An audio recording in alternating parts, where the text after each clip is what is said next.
Hi guys, how are we all doing? Welcome back to the channel and welcome to finally getting around to recording it, the Q&A. The questions that you guys asked on the community tab, I'm going to answer them in the best that I can in sweet HD glory. Anyway, you will see the little people will pop up down there with their questions and stuff like that by the power of editing. So, first question, we're just going to jump straight into it. These are asked on the community tab. I put a post out saying if anyone wants to ask anything, I will try and answer it. Pop them down below, comment on the post, and I'll do my best to answer them.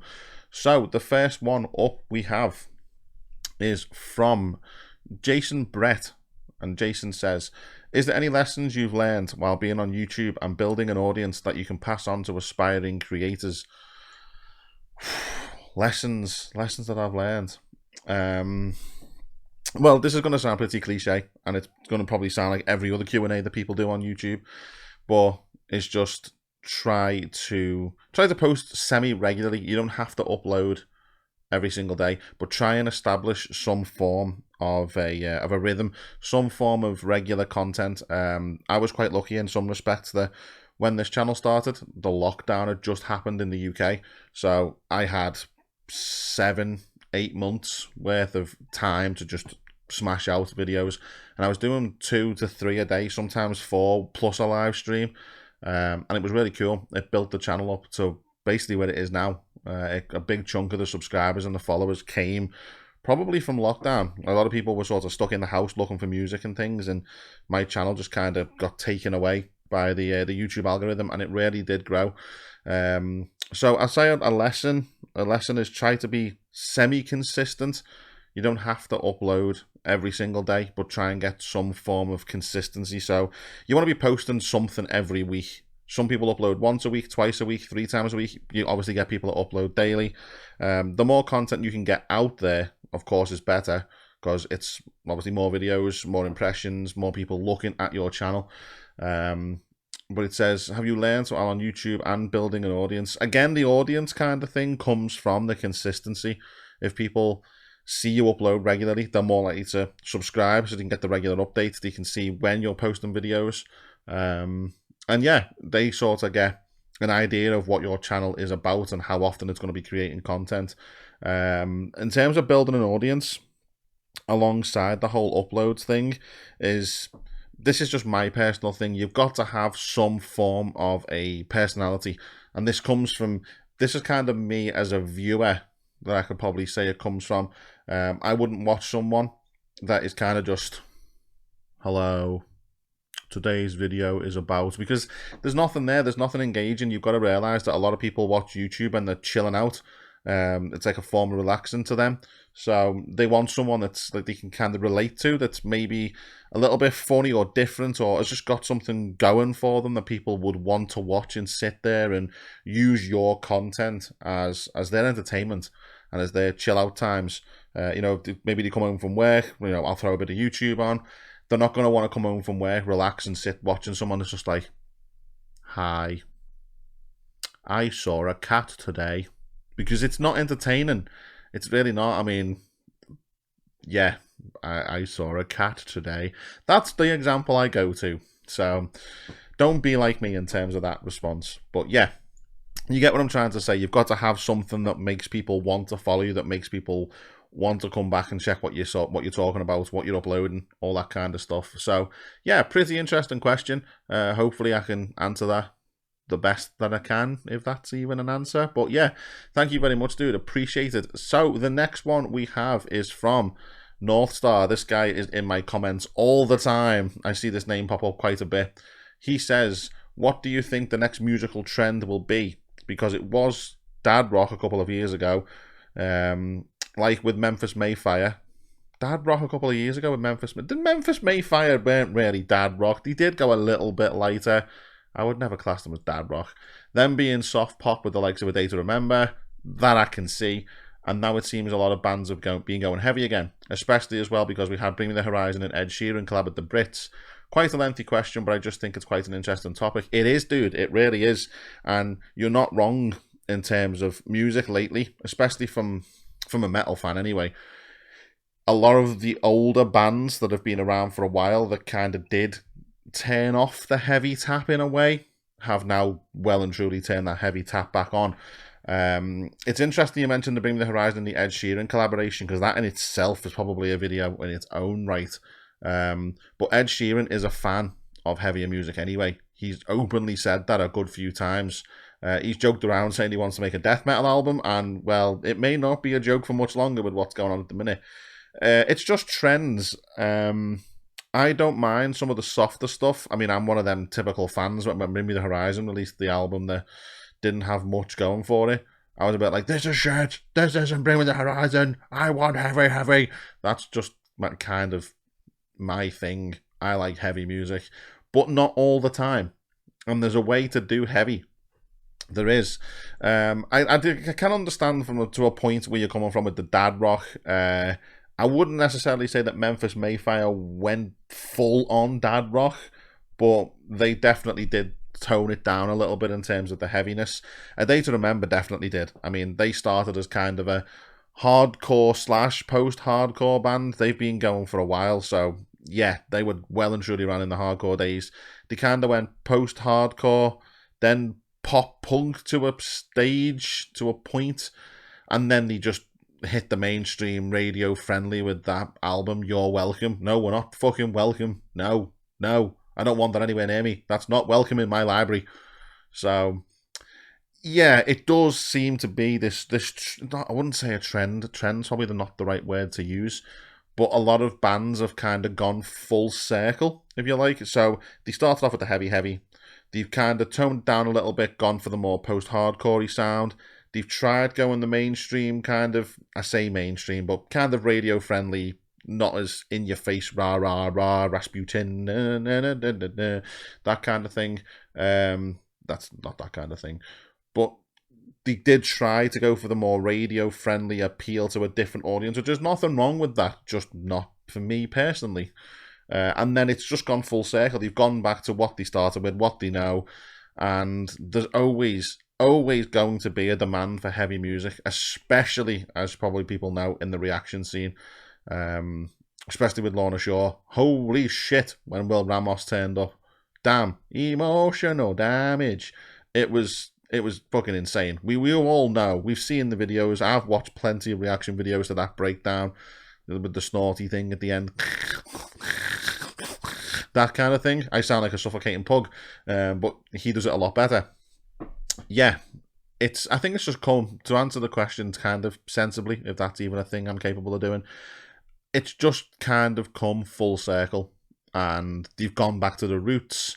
A lot of bands maybe tried the lighter stuff, it didn't work, they went back to the heavier stuff, they see more engagement. Maybe the fans are demanding it, maybe it's just time to try it again. But there's a lot of new and up-and-coming bands that have just come onto the scene that have got that natural heavy sound to them. So maybe the old school bands are like, well, we started this kind of thing, this is our sound, it's popular again, let's go back to it. In my opinion, it will never lose popularity. It won't. But there's a market for it. There is. And I think with this, to touch on this Ed Sheeran and Bring Me the Horizon thing again, it's kind of a two sides to the coin thing when it comes to Bring Me the Horizon and Ed Sheeran. Bring Me the Horizon don't need Ed Sheeran, but if they use him and use him the wrong way, you know what I mean? They don't need the likes of Ed Sheeran to be bigger in their own right, in their own music, but by partnering with Ed Sheeran, they're going to just go fucking sky high popular because of his fans. You've got to look at it this way, and I've kind of touched on it in the video for the live reaction that we did. Ed Sheeran's got what? For argument's sake, let's just check it out on Spotify. If we go to Ed Sheeran's Spotify profile, click into there, Ed Sheeran has 77,888,952 monthly listeners. That's just on Spotify. That doesn't count Apple Music, YouTube Plays, Amazon Music, all the other streaming platforms, everywhere else you can listen to his stuff and watch his music videos. If even half, not even half, if a quarter of his fans listen to Bring Me the Horizon, they are just going to get so many more fans. If say a quarter of them listen and another quarter of that stay and like, that is millions upon millions of new fans, new ears on their music, new people watching their music videos. there's people that have a wide taste in music, so there could be someone that likes heavier music that's just a fan of Ed Sheeran. I mean, I like him. That doesn't even know, and I guess, and one of these things that, how do you not know who Bring Me the Horizon are if you're into that kind of music? But it happens. They could be a fan of the heavier music, discover, oh shit, we're smashing the mic everywhere. Q&A, bang, have that headphone users. Discover Bring Me the Horizon through Ed Sheeran, never heard of them before, bang, you've got a new fan. It's only going to make them bigger as a band. It's probably going to lead to Ed Sheeran gaining fans, because you're going to have people that listen to Ed Sheeran that have never heard of Bring Me the Horizon that are now listening to them because of what Ed and them are doing together. So it works both ways. I can only see the positives from it. The only thing I would not like to happen is that Bring Me the Horizon release a pop album, because no, don't do that, please. But yeah, bit of a long one. I know you said that in your comments. It is an interesting topic. It's probably something I could talk for hours on. The different genres and different styles and the changing and ever-rotating sounds of bands and stuff, especially this year and last year. But yeah, it's something that I think probably another video would need to be made on. Maybe I might start doing that kind of thing. I might start actually doing kind of the genre-specific video as well as the reactions, and just bringing more content to you people. I don't know. Let me know. You're the people that kind of, well, you are in charge. I just talk shit. You watch it. So yeah. But there we go, North Star. Thank you very much. And dude, thank you very much for the Instagram message yesterday as well. You absolute legend. Very, very kind of you, good sir. So I did reply to you. I reply to everyone. I'm not one of these people that's like, I don't want to talk to you. No. Next up, we have Roland's, am I going to butcher this second name? Quite possibly, but we'll attempt it. Roland's Lumanis? Luminous? Jeff Loomis? I don't know. We did it anyway. He says, for the Q&A, what is the most positive thing you've got from doing YouTube all these years? There is many things, many, many positive things that have come out of making content for me. There is nothing more amazing in this world than when someone comes up to you in the street and says they enjoy what you do. Because if you think about the sheer amount of YouTube channels out there, the sheer amount of programs, the likes of your Netflix, your Amazon Primes, that kind of stuff, people come home from work, people come home from whatever they're doing, and out of all them options they have, and all the different ways and means to watch and enjoy and consume and stuff, they choose to watch you. They choose to subscribe and follow you. Now, I say it all the time. I talk a lot of shit. I have issues with the sense of humor side of things, and people still watch for some reason. So one of the things I'm definitely proud of, and one of the most positive things, is when people just say thank you for what you do and they enjoy the content. You sometimes you'll see people like pointing, especially with my older channel, saying that's the guy that reviews the stuff, and it's like, hello, it is me, I review the stuff. It's so strange. I've met a couple of content creators in my time over having 2 channels. Some of them could not give a shit about their subscribers. They don't care. They're just numbers. They're just people to make them internet famous, if you like, which is a fucking stupid term in itself. I'm just a dickhead in person. If you meet me anywhere, if you see me at a gig, I'm probably going to be a dickhead in a good way. Because I'm worse. I ain't got to worry about what I'm saying, because there's nothing robotic, bot thing, Terminator, eye in the mirror repair to stop me from saying it. So, yeah, you'll see it. I'm going to the City of Ours this month in Manchester. If you're there, you'll probably see it there. Don't give me beer. It gets worse. So, yeah. Positive things, other positive things. Just engaging with people in comments. I love when people leave comments. Again, it goes back to that whole thing. They chose to watch you. The sheer amount of channels out there, they chose to leave comments on your shit. They chose to engage.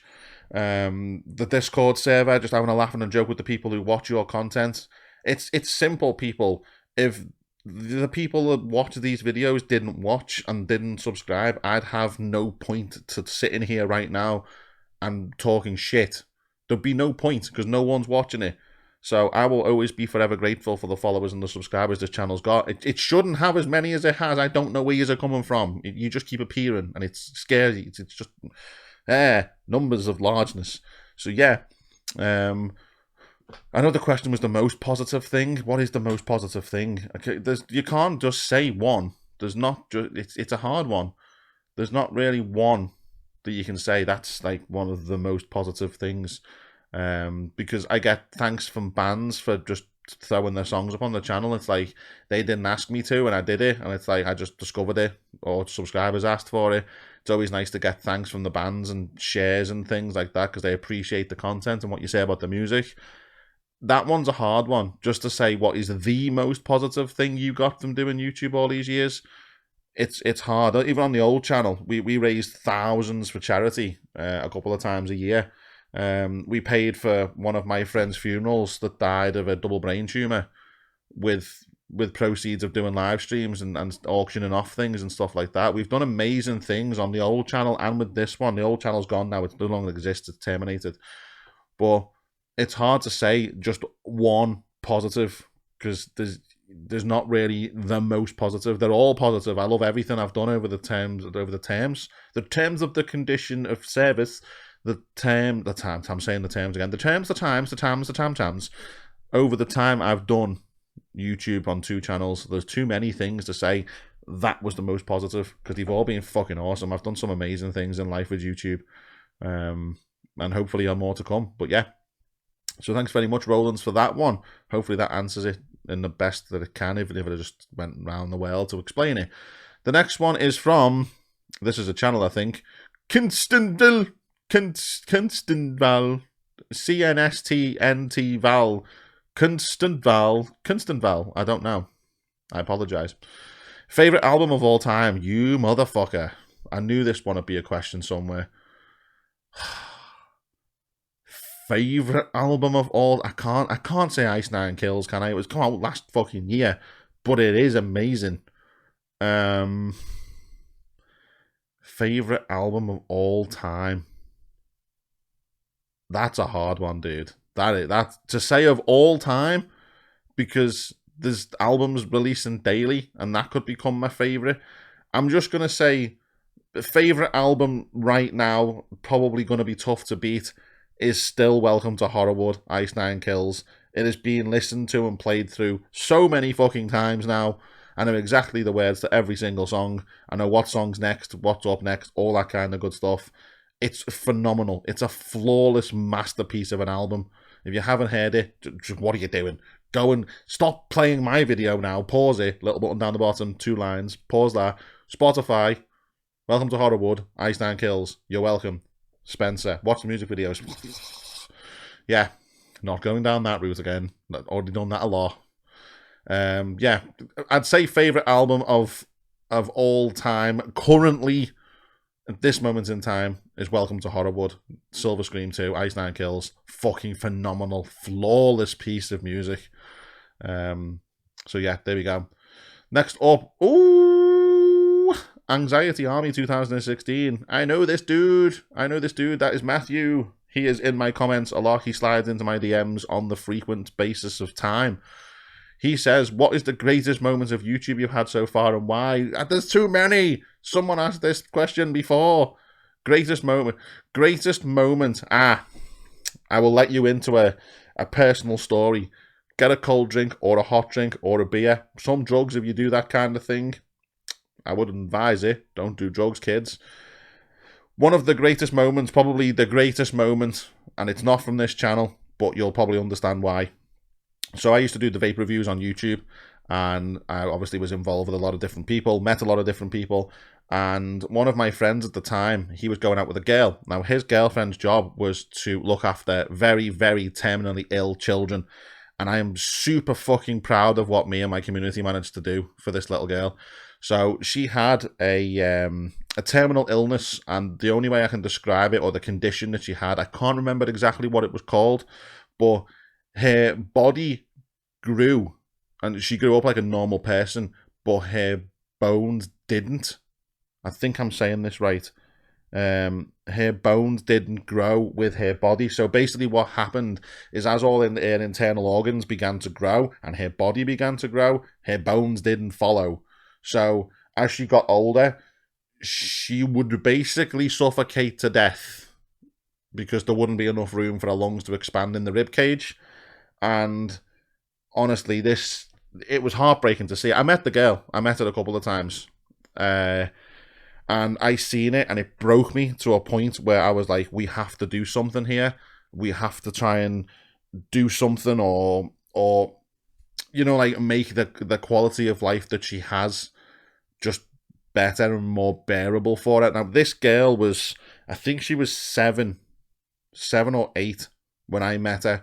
Now, bearing in mind this is a child, she had a big, massive hole right here in her neck with a breathing tube that I don't know if it gave her more oxygen, or the machine that she had would breathe for her or take the strain of the breathing and give her more oxygen, so her lungs didn't have to work as hard, if I remember correctly. And it was portable, and she had to charge that battery and plug herself into another one, or plug it into a wall when that battery got low. But also, because of risk of infection and bacteria in the actual physical fucking hole in her throat, and I'm not joking, she showed me, and unbelievable little child, just let me tell you, unbelievable, like, probably one of the most amazing things I've ever seen in my life in terms of how intelligent and how grown up and mature that this little girl was. She could take the tube out, and you can imagine the noise. You probably can't imagine the look of this hole. It was a scary thing to see, but just totally fucking mind-blowing to see this little girl do this. She would take it out. She could clean the inside of the hole herself. She had carers and minders and stuff like that, but she had to be able to do it herself for a reason she was on her own for anything. She would clean it herself. She would clean the tube. She would replace the top kind of, I'm going to say filter, but I know that's not right, and be able to replace it and replace the tape and stuff, and then switch the machine back on. And it just fucking broke me right there and then, in terms of how amazing she was, but also for the fact that she kind of come to terms with the fact she wasn't going to live much longer at 8 years old. So I met the mum and dad at the time. My friend's girlfriend was obviously a carer, and I said, I'm doing something about this. What does she want to do? What is her kind of thing that she wants to do? And she wanted to go to Disneyland. Now, she did want to go to Disneyland America, and I'm pretty sure that the doctors and the surgeons and everyone else said that she probably wouldn't make the flight. It was dangerous for her equipment. They don't know if the equipment would function or work properly, and if there was complications at 40-odd thousand feet, then it's probably not going to end well for the little girl. So we got all sorts of equipment together. I did about 20... We did a 24-hour live stream for her, live on YouTube channel at the time. That was one. We did a 12-hour one to get rid of the extra stuff. We did something at the shop. We did drop-ins, and we smashed it. One of the American YouTubers at the time, the vape reviewers, he donated $1,000 overnight from his fans because he was a Disneyland fan at the time, and we got all the money in the world for her. We got her private travel. We got her the doctor to travel with her. We got her the machine that was the one up from her own one that you had to pay for privately to use so that she would make it to the destination. And she wanted to go and have tea or dinner or whatever you call it with the Disney princesses. And after speaking to her mum and her dad, and after speaking to her carer and stuff, they basically said that she probably would not have long left after she went to Disneyland if it was done in that year. It was done in 2017. Very sadly, she's no longer with us. She's passed away now. But we got her there. The community on my channel at that time, at that moment in time, we got her there. I donated myself. We did all sorts. We did charity things. I did stupid stuff to raise money and things like that. And we paid for that little girl to go. All expenses paid, first class travel, the lot, doctors with her, carers with her. And I'd probably say that was my greatest moment so far in YouTube history, of being able to bring a community together and help someone with their probably last dying wish, to be fair. And yeah, it's even just thinking about it now, it's fucking so sad to think about that she was only 8 years old. But we got her there. We did. So, rest in peace, little one, but we fucking did it. We got her there when no one else cared, in a way, and we got her there. and that was just a couple of people that like to use e-cigarettes, and we gave her the best end of her life she could ever imagine. I'd say that was probably one of the greatest moments of, if not the greatest moment of YouTube so far, and why. Not related to this channel, but again, we did it on the old channel. So yeah, thank you, dude. We'll move on. The next one, Sixthy. I think I'm saying that right. I apologize if I butcher your YouTube channel name. What was the first Japanese band you listened to?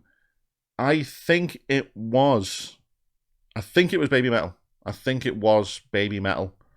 My eyes were kind of open to Japanese culture in the heavier terms of music with Baby Metal, and I was like, what the fuck is this? This is crazy at the time.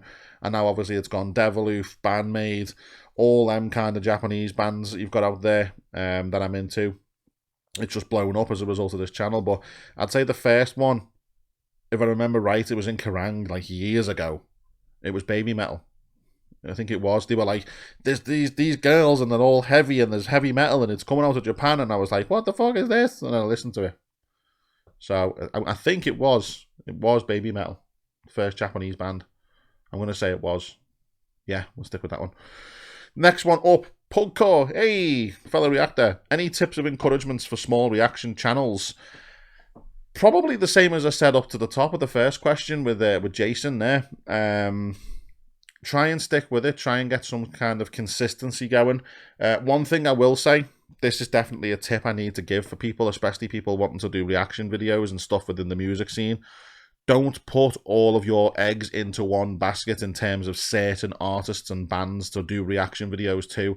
And again, I've touched on this in the past. There's a video by John G, another reaction guy. I watch him. He's very good. I've featured Elite Bartar, and I spaced his videos out over a couple of months. If you're going to start a reaction channel, do not start your channel with him or anything Nightwish based. Don't get me wrong, you can do them, but don't do a Nightwish video, then another Nightwish video, then another Nightwish video, or an Elite video, then another Elite video, then another one for your first 3 uploads, because your channel is going to look fucking unreal. You're going to probably shoot up to like 10, 15,000 subscribers. You're going to have over 100,000 views on 3 videos. Then you'll upload a band that is not that, and you'll get 10 or 11 views. There's armies of fans that will only listen to their favourite band and will not give a shit about any of your other content. So don't back yourself into a corner. Consistency is key, of course it is. Consistency on uploads is key, and I can't really fucking say much at the minute, but consistency is key. I've done it in the past, so I know it works. Personality, again, like I said to Jason before, try and have something unique. There's that many YouTubers now, there's that many channels, there's that many people trying to do this. You have to have something that will set you apart and will break you out of the mold and the noise and will make people want to watch you. But definitely a tip of encouragement, do not do that kind of section of artists one after the other. Do one by all means, then do something else, then maybe throw another one out.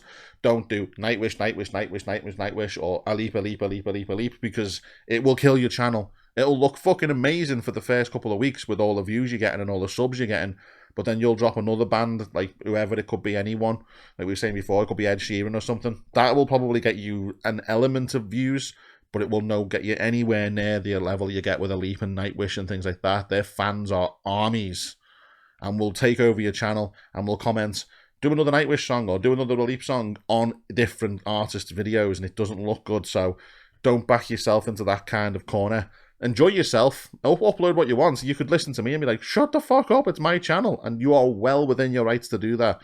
But if you want a little bit of encouragement, a little few tips and stuff, don't back yourself into that corner, because it just won't end well. You'll kill your channel before you get it started, because they won't watch them videos. You might get a little bit lucky in terms of algorithm, because your channel is getting that much attention. It's up there. You might get a filtering through of people, but it won't grow as naturally as it would do had you built that from the ground up and then dropped one here and dropped one there and dropped another one there.